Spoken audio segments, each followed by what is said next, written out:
The parallel between consciousness and the self. Let's explore a plausible parallel between consciousness and the self. Consciousness can be described as all that is, a totality that, upon recognizing itself through an initial spark of awareness, sought to experience itself. Experience requires contrast, and so consciousness generated an object-subject relationship, duality. Through this mechanism, all potential experiences already exist, but they only generate feedback once they are manifested and lived through beings capable of perception. The self is a localized reflection of this same mechanism. Like consciousness, the self seeks to know itself, not through theory, but through experience. The vehicle for this exploration is unconditional love and curiosity. From conception onward, the human being enters life with an open field of potential. The world already exists in full richness, yet it only becomes real to the child through lived experience and subsequent evaluation by the mind. Through experience, we generate thoughts, emotions, feelings, identity, and behavior, not as flaws, but as tools for exploration. In its natural state, the self flows effortlessly. It knows it is rooted in unconditional love, and therefore trusts the guidance of the higher mind, the inner parental principle responsible for safety, stability, and meaning. When this guidance is intact, the self does not need to force life. It follows it. Experiences arise organically, guided by curiosity, passion, and an underlying agreement between the individual perspective and consciousness itself.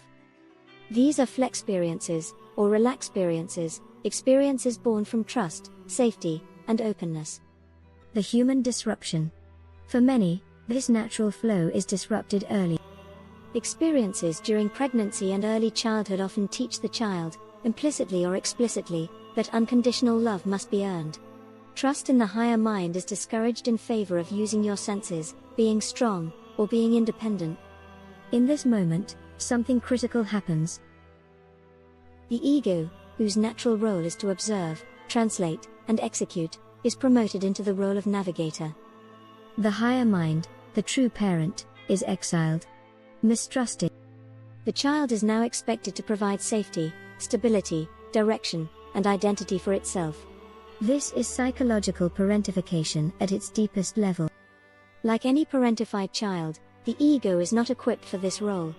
It is burdened with impossible responsibility and simultaneously deprived of the very support it needs.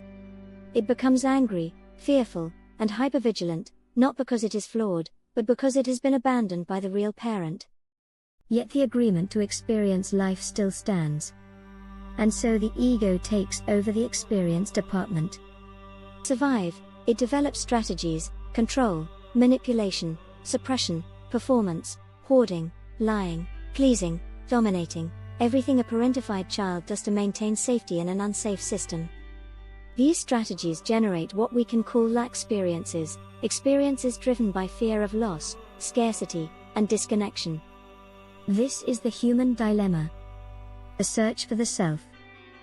Ironically, many now seek their true self through therapy, retreats, medication, practices, and endless self-improvement, all while the self has never left. The issue is not absence. It is obscuration. Blaming the mirror for not reflecting clearly does not help when the mirror is simply covered in dust. The solution is not to replace the mirror, but to clean it. Here lies the paradox: we attempt to reach the self, the state of unconditional love and curiosity, through systems built on fear, effort, and conditional worth. We maintain laxperiences while hoping they will deliver flexperiences. But flexperiences arise from the very qualities that consciousness itself uses to explore reality: trust, safety, and openness. The moment the ego is relieved of its impossible parental role, and the higher mind is restored as the stable, safe guide, the system naturally reorganizes. That's why we have intuition, gut feeling, heart coherence, dreams, intuition, inspiration, imagination. This is the higher mind, the true stable and safe guide on our path of life. Why we seek the self in the outside world? Through our laxperiences, we inevitably become seekers of relax or flexperiences. This seeking is not a mistake, it is an echo of the very mechanism of consciousness itself, unconditional curiosity.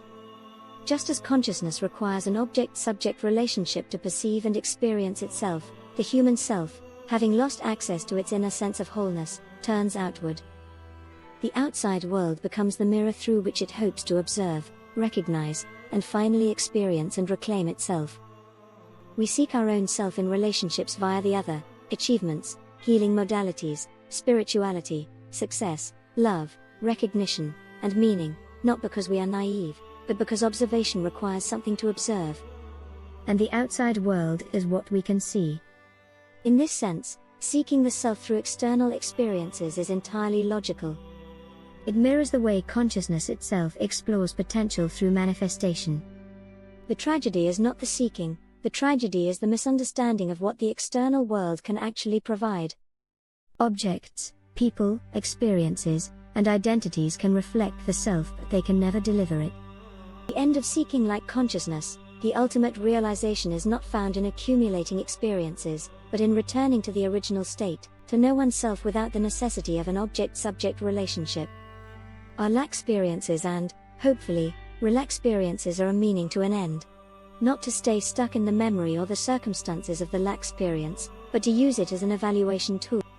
To learn more about yourself through these lack-experiences and use them to create more clarity about the desired relax-experiences until you find back self.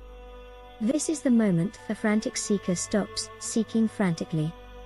Not because life loses meaning, but because it finally understands that everything it has been searching for was never really missing.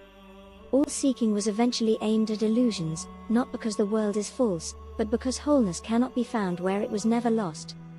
The only true quest is remembrance. This is the ultimate relax experience you are working towards while it is already present and waiting for you to be recognized and remembered.